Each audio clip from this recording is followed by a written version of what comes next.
अब हम बात करेंगे एरोमेटिक कंपाउंड के केमिकल प्रॉपर्टीज़ के बारे में। Aromatic halide oxidation, reduction, redox reaction, nucleophilic substitution, electrophilic substitution, सारे वही रिएक्शन है पांचों। सबसे पहले हम बात करेंगे ऑक्सीडेशन। प्राइमरी हैलाइड और oxidise into aldehyde by acidic hexamethyl tetramine. Hexamethyl tetramine जिसे यूरोट्रोपिन कहते हैं, किसमें ऑक्सीडाइज हो जाएगा? एल्डिहाइड में। C6H2Cl है, ऑक्सीडेशन हो गया किसमें? C6HCl में ऑक्सीडाइज हो गया। जब हम हेक्सामिथाइल टेट्रामीन का यूज करेंगे तो इस रिएक्शन को कहेंगे सोमुलेट ऑक्सीडेशन, जबकि इसी रिएक्शन को एलिफैटिक हैलाइड में कहा जाता था स्वर्ण ऑक्सीडेशन। अंतर करके पढ़ोगे तो याद रहेगा। प्राइमरी हैलाइड और oxidise into aldehyde by alkaline copper nitrate. Primary halide oxidize हो जाएगा इसमें एल्डिहाइड में एल्कलाइन कॉपर नाइट्रेट के द्वारा। दिस इज लैब मेथड, इसे हम लैब मेथड कहते हैं।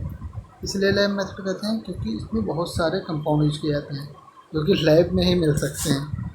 Copper nitrate, NaOH, CO2, H2O, सही ऑब्वियस, हंसने वाली बात नहीं है। CuNO2 का whole twice NaOH, CO2, H2O। जब ज़्यादा एलिमेंट दिए जाते हैं तो लैब में आते हैं, डिब्बे में रख के ला के डाल दो। C6H5CH2Cl ऑक्सीडाइज होगा किसमें? एल्डिहाइड में। आगे हम बात करेंगे रिडक्शन के बारे में। Aromatic halide are reduced into benzene. Benzene में रिड्यूस हो जाएगा क्योंकि हैलाइड हट के हाइड्रोजन हट के क्या आ जाएगा? हाइड्रोजन आ जाएगा। Benzene comma arenes by LiLH4 NiAl presence of NaOH, NaMg, H2O। सारे मेटल हैं, मेटल ही रिड्यूसिंग एजेंट का काम करते हैं। All metal are reducing agent. लगभग C6H5Cl रिडक्शन हो रहा है किसमें? बेंजीन में हो गया। लेकिन अगर C6H2Cl है तो फिर रिडक्शन होगा तो किसमें होगा? टॉलुइन में हो जाएगा। हैलोजन हट के क्या आ जाएगा? H आ जाएगा बस।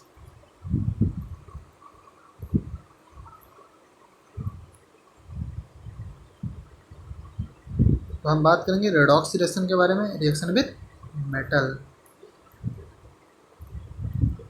क्या है? ग्रेनाड रेजेंट से रिएक्शन होगी तो हमें पता है, पढ़ चुके हैं इसे। Wurtz Fittig reaction, Fittig reaction, Ullmann, बायरल सिंथेसिस, सारे रिएक्शन हम पढ़ चुके हैं एलिफैटिक में ही, इसलिए यहाँ पे हम बात नहीं करेंगे।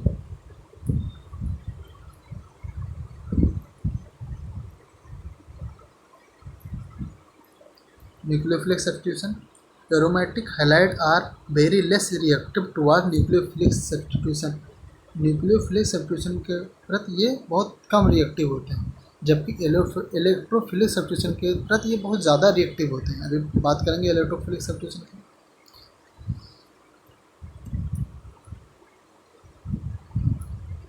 Less reactive toward nucleophilic substitution since halogen is resonance stabilize and -R group increases rate of nucleophilic substitution of aromatic halide। कहते हैं इसलिए इनका जो लेस रिएक्टिव होते हैं न्यूक्लियोफिलिक सब्स्टिट्यूशन के प्रति, क्योंकि हाइड्रोजन होता है रेजोनेंस स्टेबलाइज होता है, और -R ग्रुप जो होता है वो इंक्रीज करता है न्यूक्लियोफिलिक सब्स्टिट्यूशन को। जितना ज़्यादा -R ग्रुप लगता चला जाएगा उतना ज़्यादा न्यूक्लियोफिलिक सब्स्टिट्यूशन बढ़ता चला जाएगा। जैसे देखो हाइलाइड है, 3 -R ग्रुप लगे हुए हैं तो इसमें न्यूक्लियोफिलिक सब्स्टिट्यूशन ज़्यादा होगा। इसमें 2 लगे हैं तो उससे कम होगा। इसमें 1 ही लगे हैं तो उससे कम होगा। इसमें कहा +R ग्रुप लगा तो इसमें तो सबसे कम हो जाएगा।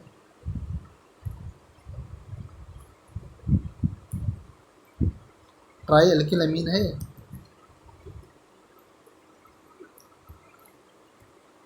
Benzyl chloride is highly reactive.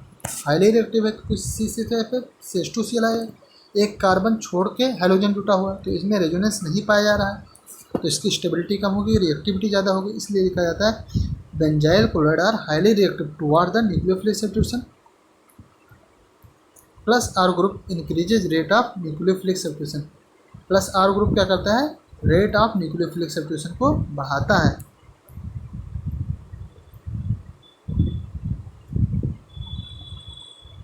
जबकि माइनस आर ग्रुप इंक्रीज करता है रेट ऑफ न्यूक्लियर सब्स्टिट्यूशन किसमें, एरोमेटिक हैलाइड में। ध्यान देना इस बात को। एरोमेटिक हैलाइड अगर कहीं आ गया तो क्या करेगा, रेट ऑफ न्यूक्लियोफिलिक सब्स्टिट्यूशन कौन बढ़ाएगा, माइनस आर ग्रुप बढ़ाएगा। लेकिन अगर कहीं एलिफेटिक हैलाइड आ रहा है, ध्यान देना, अगर कहीं एलिफेटिक हैलाइड आ रहा है तो जैसे बेंजाइल आ रहा है, क्या बेंजाइल हैलाइड आ रहा है तो उसमें प्लस आर ग्रुप बढ़ाएगा रेट ऑफ न्यूक्लियोफिलिक सब्स्टिट्यूशन को।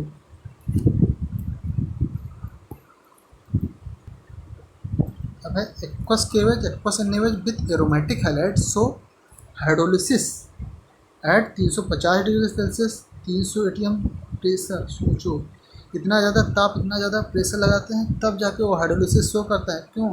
क्योंकि वो रेजोनेंस स्टेबलाइज है, रिएक्टिव है ही नहीं, तो उसे रिएक्टिव करने के लिए हम हीट करते हैं, प्रेशर लगाते हैं, तब जाके उनका हाइड्रोलिसिस होता है। Since halogen participate in resonance this is the डाउस process. इस हाइड्रोलिसिस को कहते हैं डाउस प्रोसेस। से क्लोरोबेंजीन है, NaOH लगा दिया गया तो क्या बना, C6H5OH बना, फिनॉल बन गया। ये सारी कंडीशन है।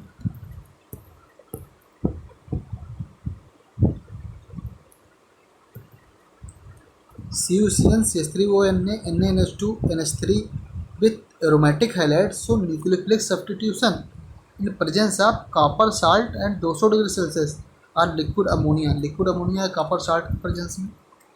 सारे रिएक्शन याद करने क्योंकि सारे रिएक्शन डिफरेंट हैं। CH5Cl CuCN करते हैं तो क्या बनता है, CN जाके जुड़ जाता है।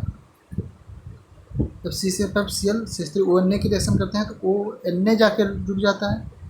ये वैसी ही रिएक्शन है जैसा विलियमसन सिंथेसिस था, लेकिन ये विलियमसन सिंथेसिस नहीं है तो वैसी ही रिएक्शन कॉपर साल्ट के प्रेजेंस में हो रही है, लेकिन ये विलियमसन सिंथेसिस रिएक्शन नहीं है। जब NaNH2 जाके जुड़ता है तो क्या बनता है, एमाइड एमीन बन जाता है, CH5NH2 बन जाता है, NaCl निकल जाता है। लेकिन जब अमोनिया जाता है तब भी एमीन बन जाता है।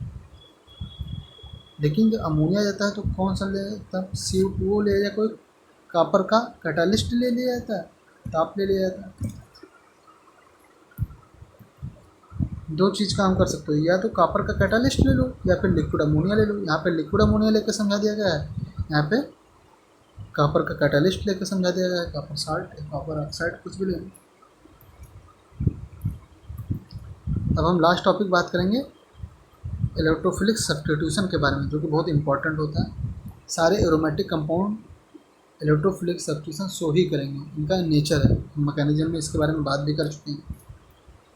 Aromatic halide are reactive towards electrophilic substitution.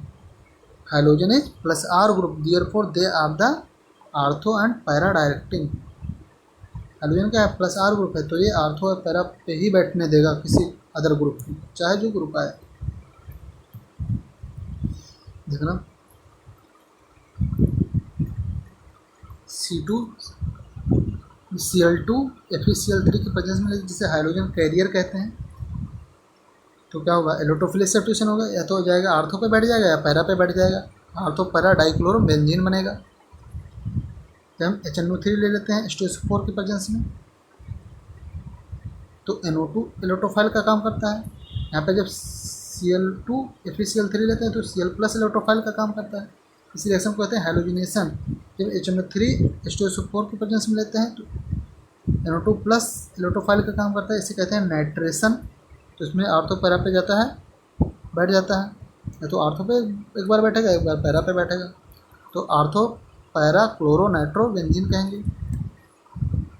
अब बात है H2SO4 जाता है पढ़ने, तो इसमें SO3 प्लस SO3 से देखेंगे। SO3 इलेक्ट्रोफाइल का काम करता है, इसे कहेंगे सल्फोनेशन। ये भी जाएगा आर्थो या पैरा पे बैठ जाएगा। ये बात आती है यहाँ पे SO3 है, यहाँ पे SO3H कैसे आ गए, क्योंकि एक हाइड्रोजन इस बेंजीन रिंग के कार्बन पे भी तो था, यहाँ का कार्बन H जाके वहाँ पे लग गया है।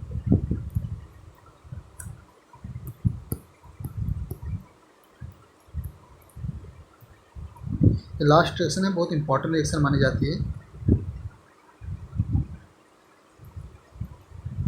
DDT सिंथेसिस रिएक्शन है।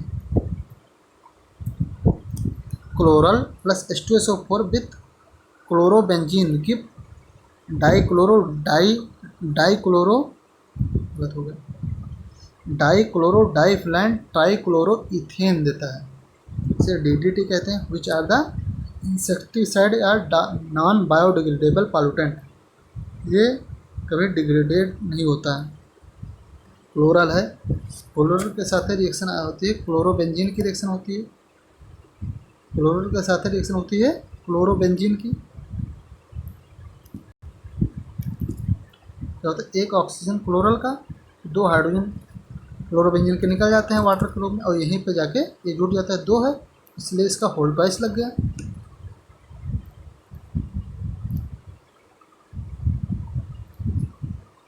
है ना, इसे कहेंगे DDT। इसका नाम होता है डाइक्लोरोडाइफिनाइल ट्राइक्लोरोइथेन। इसका IUPAC नेम लिखा गया है 1 2 दो कार्बन है, एक कार्बन दो कार्बन, तो 2 2 बिस क्लोरोफिनाइल 1 1 ट्राइक्लोरोइथेन। IUPAC नाम इसका। ये रिएक्शन इम्पोर्टेंट है, सबसे ज़्यादा तो इम्पोर्टेंट ये है क्योंकि DDT एक पॉलीमर में आएगा कि ये इंसेक्टिसाइड है, दूसरा नॉन बायोडिग्रेडेबल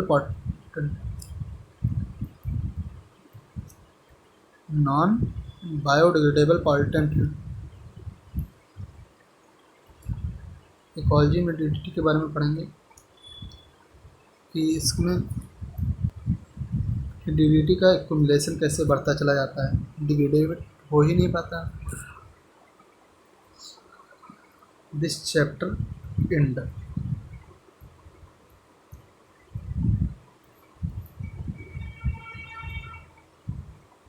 ओके सर।